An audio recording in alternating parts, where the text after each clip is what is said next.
뉴스 파이팅 배승입니다. 4부 시작합니다. 기타 치는 변호사 배승희 변호사 그리고 국민의힘 대변인직을 맡고 계신 송영 변호사 드럼 쳐주시고요. 더불어민주당 한반도 평화 경제특위 비위원장을 맡고 계신 조현삼 변호사님 보컬 할까요? 베이스를 할까요?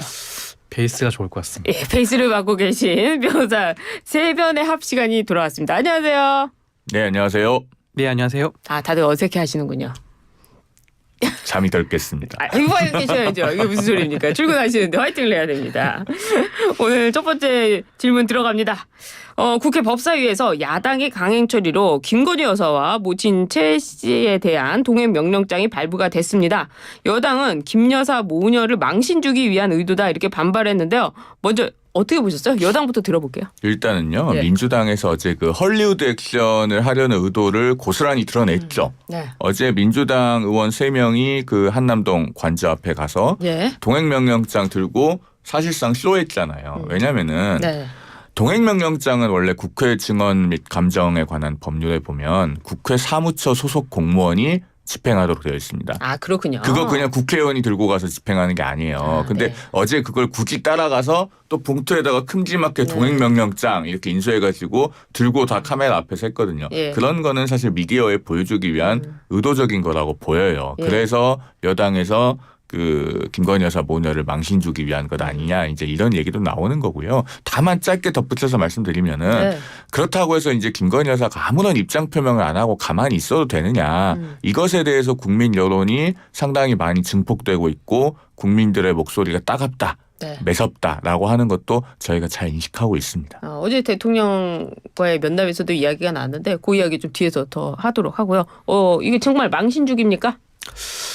망신 주기가 아니죠. 만약에 예. 망신 주기로 생각하신다면 출석하셔가지고 본인의 입장을 밝히시는 게 더 낫지 않을까요? 그래요. 지금 국회의원뿐만 아니라 많은 네. 국민들이 그 우리 김건희 여사와든가 최은수 씨에 대해서 입장을 굉장히 궁금해하고 있습니다.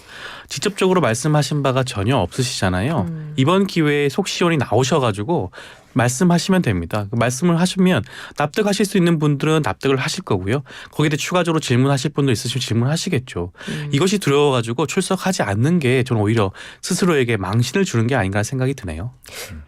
그런데 예. 이 동행명령장이라고 하는 수단이요. 네. 지금 민주당의 그 내로남불 DNA를 고스란히 보여주고 있는 것 같아요. 왜 그러냐면 네. 지금 민주당 그 전당대회 돈봉투 의혹 사건 수사받고 있는 현역 의원 6명 있잖아요. 네. 이분들이 검찰로부터 출석 요구서를 받았다고 언론에 처음 보도된 게 올해 2월입니다. 2월이요. 지금 8개월이 넘었는데 계속 검찰에 안 나가고 있어요. 예. 이분들은 본인들은 안 나가면서 그런데 민주당은 이렇게 의석수를 바탕으로 동행명령장 같은 것을 밀어붙이기를 하고 있잖아요. 그러니까 이거야말로 전형적인 내로남불이 아닌가 그런 생각이 듭니다. 어떻게 생각하세요? 물론 좀 다른 문제라는 생각이 드는데요. 네. 그 검찰의 출석 요구에 대해서 일정 조율 저는 충분히 할 수 있다는 생각이 들고요. 네. 지금은 다른 게 아니라 국회가 요구하고 있는 겁니다. 국회에서 동행을 출석을 요구하는 것이고요.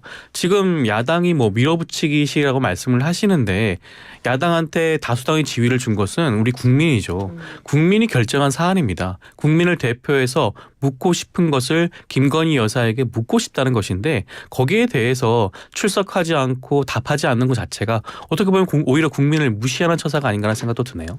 동행명령장이요. 21대 국회 4년 동안 5번 딱 발부됐거든요. 그런데 지금 22대 국회에서 이번 국감하면서 벌써 10번이 넘었습니다. 앞서 말한 그 돈봉투 의원 6분은 지금 8개월이 넘었다고 제가 말씀을 드렸어요. 그리고 그분들은 관련된 다른 분들이 1심 판결에서 이미 유죄도 선고가 돼서 굉장히 구체적인 범죄 혐의를 받고 있습니다. 그런데 그런 분들은 검찰에서 아무리 나오라고 해도 출석 안 하는데 그 배경엔 뭐가 있습니까? 국회의원의 불체포 특권이 있죠. 그러니까 본인들은 특권 누릴 거 다 누리면서 국정감사에는 이렇게 동행명령장을 남발하고 있다라는 말씀을 드리는 겁니다. 그래요. 또 뭐 양측 말 들어보니까 다 일리가 있는 것 같아요. 야당은 또 김건희 여사의 도이치모터스 사건 불기소 처분에 대한 집중 공세도 펼쳤는데요. 심우정 검찰총장은요. 지금 수사지휘권이 배제돼 있었으니까 만약에 항고가 이루어지면 수사지휘권 행사하겠다 이렇게 밝혔는데요. 이 부분 어떻게 보셨어요? 사실 좀 지금 단계에서 항고하게 되면 수사지휘권 행사하겠다. 현실적으로 항고하게 되면 그 항고가 받아들여지는 경우 아마 여기 뭐 다들 법조인이시니까 아시겠지만 그 확률적으로 굉장히 낮지 않습니까? 항고가 인용되는 경우 굉장히 낮죠. 지금 검찰총장이 나서가지고 수사지휘권 행사하겠다? 저는 일종의 면피라고 봅니다. 지금 검찰총장에 대한 탄핵 얘기가 나오고 있으니까 여기에 대한 일종의 면피 전략으로 자기가 수사지휘권 행사해서 제대로 살펴보겠다라고 말씀을 하시는 것 같은데 네. 저는 일단 현실적으로 가능하지 않은 현실적으로 굉장히 떨어지는 가능성에 대해서 얘기하고 있다. 실질적으로 국민들에 대한 눈돌리기 이를 위한 전략이 아닌가라는 생각을 지울 수가 없습니다. 그렇게 보셨군요. 또 어떻게 생각하세요? 일단 탄핵 소추를 당할까 봐서 면피한다는 얘기는 매우 동의하기 어렵습니다. 그래요? 지금 심우정 검찰총장이 9월 16일 0시부터 임기가 개시됐으니까 이제 취임한 지 오늘이 아마 37일째일 겁니다. 한 달 정도 됐군요. 그렇죠. 그런데 네. 무슨 탄핵 사유가 있겠어요. 그리고 검찰총장은 수사지휘권이 배제돼서 이 도이치모터스 사건에는 일절 영향력을 행사할 수 없었습니다. 그런데도 지금 민주당이 탄핵 소추를 하겠다고 벼르고 있잖아요. 네. 제가 봤을 때는 검찰이 신뢰를 회복하기 위한 그 나름의 묘안이 아닐까라는 생각이 듭니다. 그 추미애 장관이 2020년에 수사지휘를 했던 네. 그 지휘서의 원문을 보면은 대상이 서울 남부지검하고 서울중앙지검이에요. 그러면 서울고등검찰청은 해당이 안 됩니다.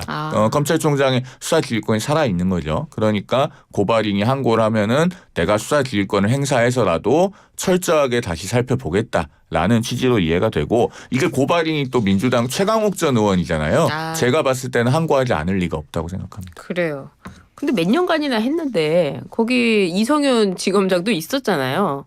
근데 증거가 그때도 똑같은 증거고 지금도 똑같은 증거 아니겠습니까? 왜 이렇게 다르게 나왔느냐 이렇게 분석하시는 분도 계시던데요. 이성윤 지금 의원이시죠. 네. 이성윤 지검장 시절에 물론 마무리 지었으면 참 좋았겠죠. 저는 그때도 검찰 내부에서 아마 여러 가지 압력이 있다는 생각이 전 듭니다. 그 당시에 해결되지 못한 부분 네. 사실 정권이 바뀌고 해결했으면 좋았을 텐데 네. 지금 전해지는 각종 보도에 따르면 각종 증거가 있음에도 불구하고 불기소 결정을 내렸다는 거지 않겠습니까? 거기에 대해서 과연 심우정 검찰총장이 항고를 통해서 수사지휘권을 한다고 하더라도 과연 의미 있는 결과가 나올 수 있을까? 4년 6개월 동안 질질 끌다가 결국에는 불기소 결정을 내렸는데 항고 자체도 아마 유사한 결정이 나지 않을까 하는 생각을 지울 수가 없습니다. 일단은 그 이성윤 의원 지금 이제 의원이죠. 네.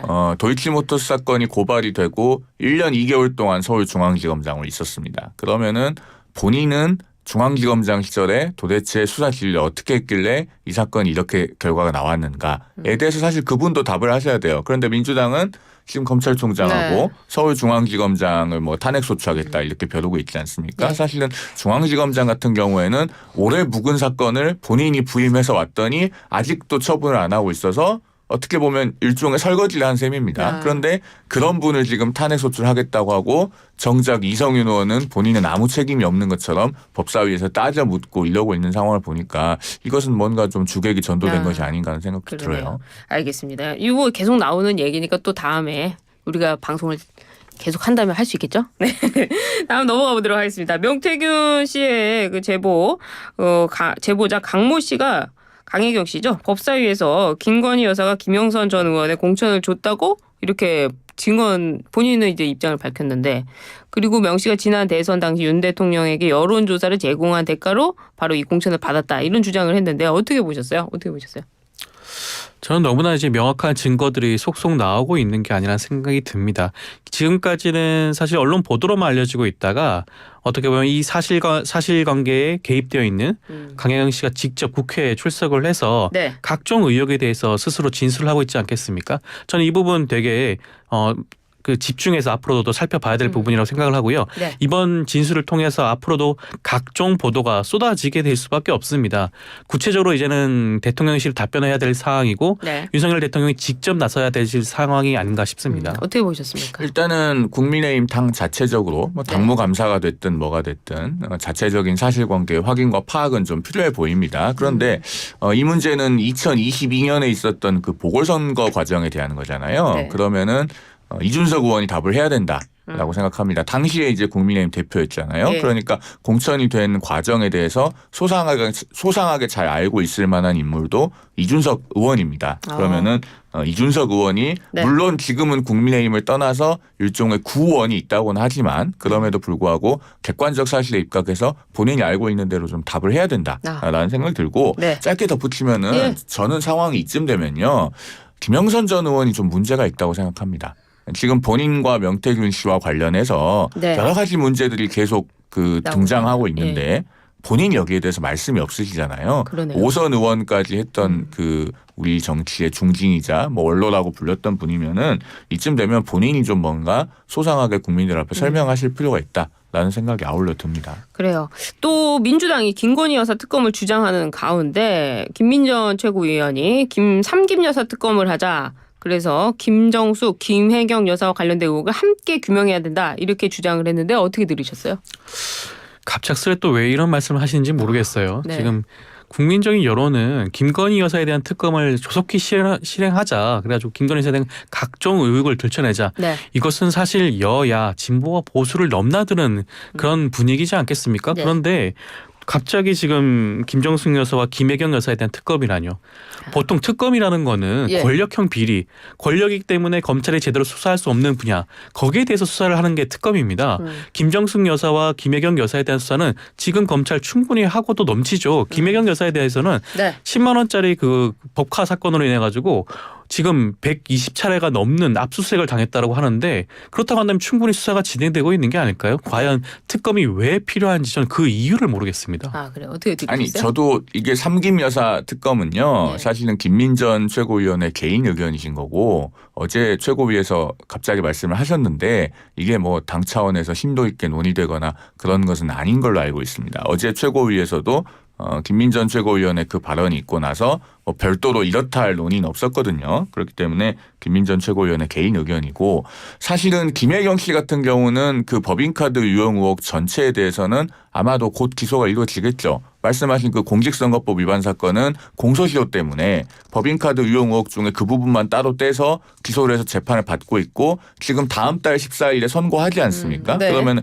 그 결과에 따라서 나머지 부분도 아마 기소가 될 거고 그다음에 김정숙 여사에 관해서도 지금 그 타지마을 방문이나 등등등에서 고발된 사건 수사 배당이 돼 있죠. 수사 중이고 그래서 제가 봤을 때는 굳이 이것을 뭐 삼김 여사 특검까지 해야 되는가 저도 그런 생각이 드는데 다만 아마도 김민전 최고위원이 이런 얘기를 한 것은 그 김혜경 씨나 김정숙 여사에 대해서도 철저한 수사를 촉구하는 그런 의미가 있지 않을까라는 생각이 듭니다. 정치적 공세였다 이 말씀이시네요. 알겠습니다. 이재명 대표 배우자 김혜경 씨의 수행비서 배모 씨에 대한 그 80억 부동산 소유 어떻게 소유하게 됐느냐 이런 의혹이 확산되고 있는데요. 국민의힘은 이 자금을 어디서 나왔는지 출처 조사를 해야 된다 이렇게 촉구했습니다. 어떻게 생각하세요? 글쎄요, 저 관련 내용을 좀 살펴봐야겠지만 네. 그 자금 출처에서 무슨 문제가 있다라고 한다면 살펴볼 수는 있겠죠. 조사 들어가고 할 수는 있을 텐데 그렇다고 하더라도 이 배모 씨에 대해서 이렇게 재산을 축적을 했다라는 이유 하나만으로 네. 그것이 곧장 수사가 들어갈 필요성이 과연 있을까라는 생각을 지울 수가 없고요. 네. 이것이 어떻게 지금 이재명 대표와의 연관성을 지어가지고 네. 수사가 들어갈 만한 사안인가. 그래서 여론전을 펼칠 만한 사안인가 하는 생각도 드네요. 아 그래요? 어떻게 저는 이재명 대표 얘기를 안 꺼냈는데 먼저 네. 하셨으니까 일단 이 배모 씨요. 네. 그 뭐 지금 국정감사 과정에서 나왔습니다만 본인이 공무원 하면서 받은 소득을 원천징수하기 전에 세전으로 다 통틀어서 합해도 4억 원이 채 안 된다는 거 아닙니까? 그러면 이분이 도대체 무슨 돈으로 80억 원대의 부동산을 소유할 수 있는가? 이분이 원래 이제 경기도나 이런 공무원이 되기 전에는 그 이재명 대표의 변호사 사무실 그 격리 직원을 했다고 해요. 그러다가 이제 이재명 대표를 따라서 들어간 겁니다. 그러면 도대체 무슨 돈으로? 게다가 이 부동산 취득하는 과정에서 뭐 어떤 부동산은 전액을 대출도 안 받고 다 현금으로 취득하고 이랬다는 거예요. 그러면 이게 과연 본인이 자기 능력으로 취득한 것이 맞느냐? 자금 출처에 대해서 이런 경우는 일반적으로 조사를 한다고 합니다. 국세청장이 이번 그 국감 과정에서 그렇게 답변했죠. 이런 경우에는 자금 출처 조사를 한다. 그러면은 뭔가 위법한 증여가 있었거나 혹은 예를 든다면은 불법적인 명의신탁이 있는지 이런 것들을 다 한번 확인을 해봐야 되겠죠. 그리고 범죄 혐의 단서가 발견되면 이것은 빠르고 신속하게 수사해야 될 사안이다 생각됩니다. 그 다음 달 이재명 대표가 공직선거법 위반과 위증교사 사건 2개 그 1심 선고를 앞두고 있는데요. 어떻게 예상하세요? 저는 두 개의 선거 모두 다 유죄에 나올 가능성이 굉장히 낮지 않을까라는 생각이 들고요. 맞아요. 예. 예. 지금 관련된 내용만 가지고 과연 뭐 공직선거법 위반이 될 수 있을까? 위증교사가 인정이 될 수 있을까? 네. 위증교사 사건의 경우에는 이재명 대표가 직접 관련 녹취 파일을 공개하지 않았습니까? 뭐 많은 분들이 아마 확인하셨겠지만 과연 이것이 위증을 교사하는 게 이룰 수 있나? 네. 라는 생각이 일단 들고요. 저도 네. 역시 뭐 법조인으로서 이걸 봤을 때 이것이 혐의가 인정이 된다고 볼 수 있을까라는 생각이 들기 때문에 아마 이번 선거에서 많은 분들 아마 크게 걱정하지는 않으실 것 같아요. 유죄가 나올 거라고는 걱정하지는 않으실 것 같은데 다만 하나 걱정되는 거는 네. 뭐 과거에도 그런 전례가 있지만 사법부가 괜히 이게 정치화되는 경향이 보일까봐 저는 그 부분이 걱정이에요. 이번 선거로 하나하나를 통해 가지고 네. 사실 우리나라 전국에 큰 영향을 미칠 수도 있는 상황 아니겠습니까? 민주당에도 큰 영향을 미칠 수 있는 상황이기 때문에 저는 공정하게 증거에 입각해서 판단해 주시기를 기대하고 있습니다. 어떻게 들으셨어요? 그 물은 답을 알고 있다 뭐 이런 거 들어보셨죠? 제가 이 얘기를 왜 하냐면은 이 재판 결과가 어떻게 될지는 민주당이 답을 알고 있어요. 민주당이 답을 알고 있다는 걸 보여주는 게 지금 그 다음 주 토요일부터 무슨 장외투쟁한다는 거 아닙니까? 그 장외투쟁을 왜 하겠습니까? 11월 15일에 선거법 위반 사건 선고, 11월 25일에 위증교사 사건 선고가 있으니까 장외에서 머릿수를 모아서 법원에 압력을 넣어보겠다라는 심산으로 그런 장외 집회를 하는 것 같은데 안 될 겁니다. 그 노자의 도덕경에 보면은 천망회회 소위 불실이라고 하죠. 하늘의 그물은 넓디 넓어서 성기면서도 놓치는 것이 없다라고 했습니다. 그 이재명 대표 사건에서요. 각각의 사건에서 유죄가 선고될 확률이 99%라면은 곱해봤을 때 두 사건 모두에서 그 무죄가 선고될 확률은 0.1%다. 그렇게 봅니다. 뭐 고전에 나온 얘기까지 송 변호사님 준비를 많이 해오셨네요. 근데요, 11월 14일에는 또 김혜경 씨에 대한 공직선거법 위반 그 판결 선고가 있지 않습니까? 그리고 관련해서 그 배모 씨는 그 상황으로 집행유예까지 선고를 받았습니다. 그 11월 14일에는 김혜경 씨, 그리고 15일에는 이재명 대표. 계속해서 그 선고 얘기가 나오는데 정말 위기감이 하나도 안 느껴지나요? 물론 그 위기감이 완전 없다고 할 수는 없겠죠.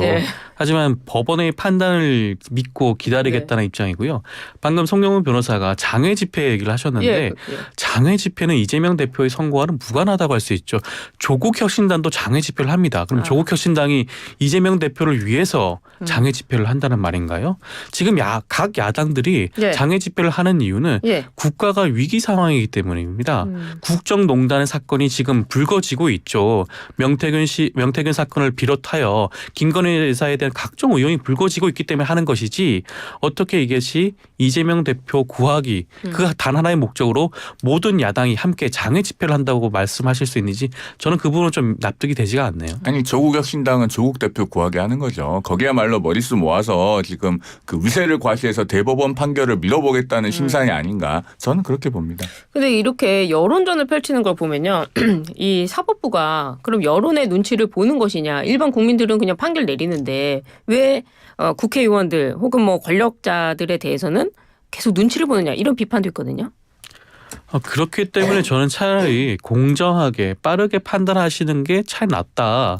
물론 뭐 빨리 판단하는 게 민주당에 불리한 거 아니냐라는 말씀을 하시는 분도 있지만 저는 이것이 증거만 놓고 본다면 과연 이재명 대표에 대한 각종 혐의가 인정이 될 수준인가 라는 의구심이 들기 때문에 저는 이번에 법원에서 자꾸 지연하기보다는 각종 사건에 대해서 조속히 결론 내리는 것도 하나의 답이 될 수 있다는 생각이 들고요. 그렇기 때문에 이번 선고도 충분히 기대할 만하지 않을까 하는 생각이 듭니다. 아니, 맞습니다. 빠르게 판단해야죠. 그래서 조희대 대법원장이 얼마 전에 그 633 원칙을 강조하지 않았습니까? 선거법 사건들은 공직선거법 270조에 보면은 1심 6개월, 2심 3개월, 3심 3개월 이내에 재판을 반드시 마쳐야 된다고 되어 있어요. 그런데 이재명 대표 선거법 사건은 기소돼서 1심 선고하기까지 지금 800일이 걸리게 생겼습니다. 그게 왜 그렇게 됐습니까? 공판 준비 기일과 공판 기일 합해서 도합 31번을 했는데요. 그중에 기일 변경이 9번이 됐고 한 번은 불출석으로 연기가 됐어요. 총 10번이 사실은 피고인 측 사유로 인해서 기일이 변경되거나 연기됐다라는 말씀을 드립니다.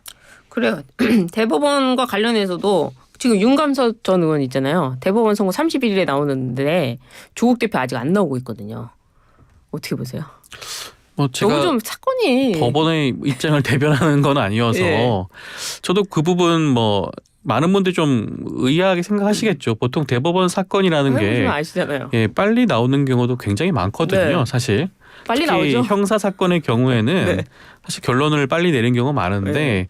대법원 입장에서도 아마 고민하는 그런 법리적인 부분도 있지 않을까라는 생각이 들고요. 아마 내부적으로 이 판단을 함에 있어가지고 뭔가 의견 통일이 안 되는 부분도 있을 수 있고요. 네. 그렇기 때문에 좀 지연되는 게 아닌가라는 생각이 듭니다. 그 우리가 지연된 정의는 정의가 아니다라는 말이 있잖아요. 모든 사건에서 예외 없이 적용이 돼야 되고 그것은 뭐 조국 대표의 상고심 사건에 대해서도 마찬가지다라는 생각이 듭니다. 그리고 조국 대표 본인은 뭔가 억울하고 나는 무죄 받아야 된다고 생각하니까 상고를 한 것 아닐까요? 그러면 본인도 그 판단을 좀 빨리 내려달라고 이렇게 촉구를 해야 되는 것이 아닌가 말씀도 아울러 드립니다. 이 변호사님들이 각각 결론이 달라서요. 이재명 대표의 유무죄 나오면은 그때 저희가 또 이렇게 판단해 볼 수 있겠네요. 또 그 다음 얘기로 넘어가 보도록 하겠습니다. 검찰이 문재인 전 대통령의 딸이죠. 문다혜 씨 음주운전 혐의에 이어서 전 남편 특혜 채용 의혹과 관련해 소환 조사를 할 방침입니다. 검찰이 이달 중에 소환 조사를 문의했지만 현재까지 일정을 잡지는 않은 것으로 알려졌는데요. 검찰 수사가 좀 마무리되나 봐요. 어떻게 예상하세요? 조 변호사님? 뭐 이 사건의 경우에도 과연 이게 뭐 범죄의 실체가 있는 거라는 의문을 지울 수가 없는 사건 중에 하나죠. 그래요? 예. 이게 뭐 특혜 채용 의혹이라고 하는데 이 당시에 문재인 전 대통령의 사위분이 채용을 해서 관련된 일을 근무를 한 게 아니겠습니까? 예. 근무를 하지 않은 게 아니에요. 근무를 다 하고 근무에 따른 연봉을 받은 겁니다. 그 근로를 제공하고 급여를 받았는데 이것이 어떻게 특혜 채용이라고 해서 검찰 수사까지 이루어질지 저는 그 부분도 참 의문이라고 할 수 있는데 저는 이 부분도 좀 빨리 조속히 마무리되었으면 좋겠어요. 모든 게 오히려 조속히. 지금 예. 문재인 대통령을 포함해서 문다혜 씨가 너무 괴롭지 않겠습니까? 이 사건 계속 조사가 진행되다 보면 저는 이 부분도 빨리 좀 마무리됐으면 좋겠는데 검찰 스스로가 결론을 못 내는 게 아닌가라는 저는 생각이 들어요. 어떻게 보세요? 아니 그 문 전 대통령의 전 사위 서모 씨 타이스타젯의 전무로 취업을 했는데 사실은 발권 업무 뭐 이런 거 했다고 하지 않습니까? 네. 그리고 항공업계 근무 경험도 전혀 없고 그런데 그 연봉은 굉장히 많이 받아서 일본인 기장 다음으로 그 회사 전체에서 제일 돈 많이 받았다고 전해집니다. 그리고 업무 능력이 부족하고 이렇게 해서 이제 회사 내에서 원성이 있으니까 그분에게 일 시키면 안 돼. 라고 했다는 그런 증언도 나오고 있죠. 네. 그렇기 때문에 이것은 정말 철저하게 수사해서 진실을 밝혀야 됩니다. 그 지금 검찰에서 문다혜 씨를 이번 달 내에 출석하라고 했다는 거잖아요. 네. 그러면은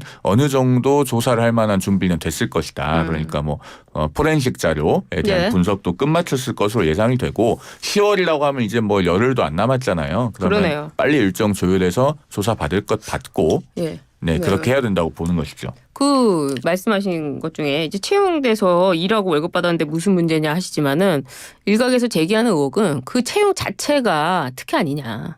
채용 자체에 특혜가 있었던 거 아니냐 하는 거를 묻고 있는 거거든요. 그건 어떻게 생각하세요? 그러면 채용 과정에서 만약에 특혜가 예. 있었다고 한다면 그 부분 뭐 검찰이 입증을 해내야겠죠. 네. 근데 아까도 말씀하셨지만 그분이 그 어떠한 역량을 가졌는지는 경영상의 판단으로 경영자 입장에서는 채용할 수 있지 않겠습니까? 아, 그 그럼, 부분에 예. 대해서 들여다봐서 예. 이것이 과연 특혜냐 아니냐. 저는 그것조차도 과연 검찰이 어느 정도 입증할 수 있을까라는 그래요? 생각이 드는 거죠. 사기업에서 일부 간부들이 그 자신 지인의 뭐 자녀를 취업시키는 경우에 특혜 채용으로 구속되고 하지 않습니까? 그 이스타 항공은요. 이상직 전 의원이 이미 특혜 채용과 관련해서 1심 유죄 판결 받았어요. 항소심을 얼마 전까지 하고 있었는데 지금 아마 항소심 선고가 났는지는 좀 확인을 해봐야겠습니다만은 그 승무원 채용 과정에서도 대규모 채용 비리를 저질러서 이미 기소가 됐고 상당한 그 채용 건수에 대해서 채용 비리로 1심 유죄 판결을 받은 회사다라는 말씀 드리고 그렇기 때문에 이 타이 이스타젯의 채용 과정에 대해서도 굉장히 부자연스러운 과정들에 대해서 타이 이스타젯 대표의 진술 이런 것들이 이미 다 확보된 상태라고 언론에 알려지고 있습니다. 그러니까 뭐 이상직 의원 쪽에서 이력서를 갖다 주면서 이 사람 채용해라라고 했다든가 그다음에 일을 못해서 원성이 자자했는데 뭐 그분에게는 일 시키면 안 돼라든가 뭐 이런 것들이 이미 다 나와 있기 때문에 국민들께서도 다 보시고 지금 판단하고 계시는 사항이다라는 말씀 드립니다. 문다혜 씨와 관련해서 의혹이 계속 나오는데 태국에서 불법 환치기 수법으로 상당량의 현금을 한국으로 들여온 것으로 드러났습니다. 왜 그랬을까요? 그리고 이것도 지금 뭐 제가 보도상으로만 네. 접한 내용이어가지고 그렇죠. 예. 뭐 구체적으로 이 사정을 뭐 살펴볼 필요가 있겠습니다만 네. 저는 뭐 문다혜 씨 입장에서 만약에 이것이 불법 환치기였다고 한다면 여기에 따른 각종 뭐 의혹이 제기되고 한다면 이건 밝혀낼 필요성은 분명히 있겠죠. 책임을 져야 될 부분이 있으면 책임을 질 수도 있을 것이고요. 네. 그렇다고 하더라도 저는 이 문다혜 씨가 했다는 이유만으로 이걸 표적 수사 형식으로 들어가는 것이 과연 온당한지 그 부분은 좀 지적을 하고 싶습니다. 표적 수사. 예. 우리 청취자들 중에서요. 환치기라는 단어를 못 들어봤다 또는 정확한 의미가 뭔지 모르겠다가 10명 중에 9명 이상일 거라고 저는 생각이 되고요. 우리 청취자들 100명이 계시면은 그중에 아마 99분은 평생 환치기라고 하는 걸 해볼 일이 없을 것이다. 라고 생각합니다. 정상적인 시민은 은행에 가서 환전하고 다 신고를 하지 이 환치기 이런 거 안 해요. 이게 어떻게 하는 거냐면 현지에서 업자한테 그 외화를 갖다 줍니다. 그러면은 그 외화는 한국으로 송금이 안 돼요. 한국에 있는 다른 그 환치기 업자와 연관되어 있는 업자가 국내에서 그냥 돈을 주는 겁니다.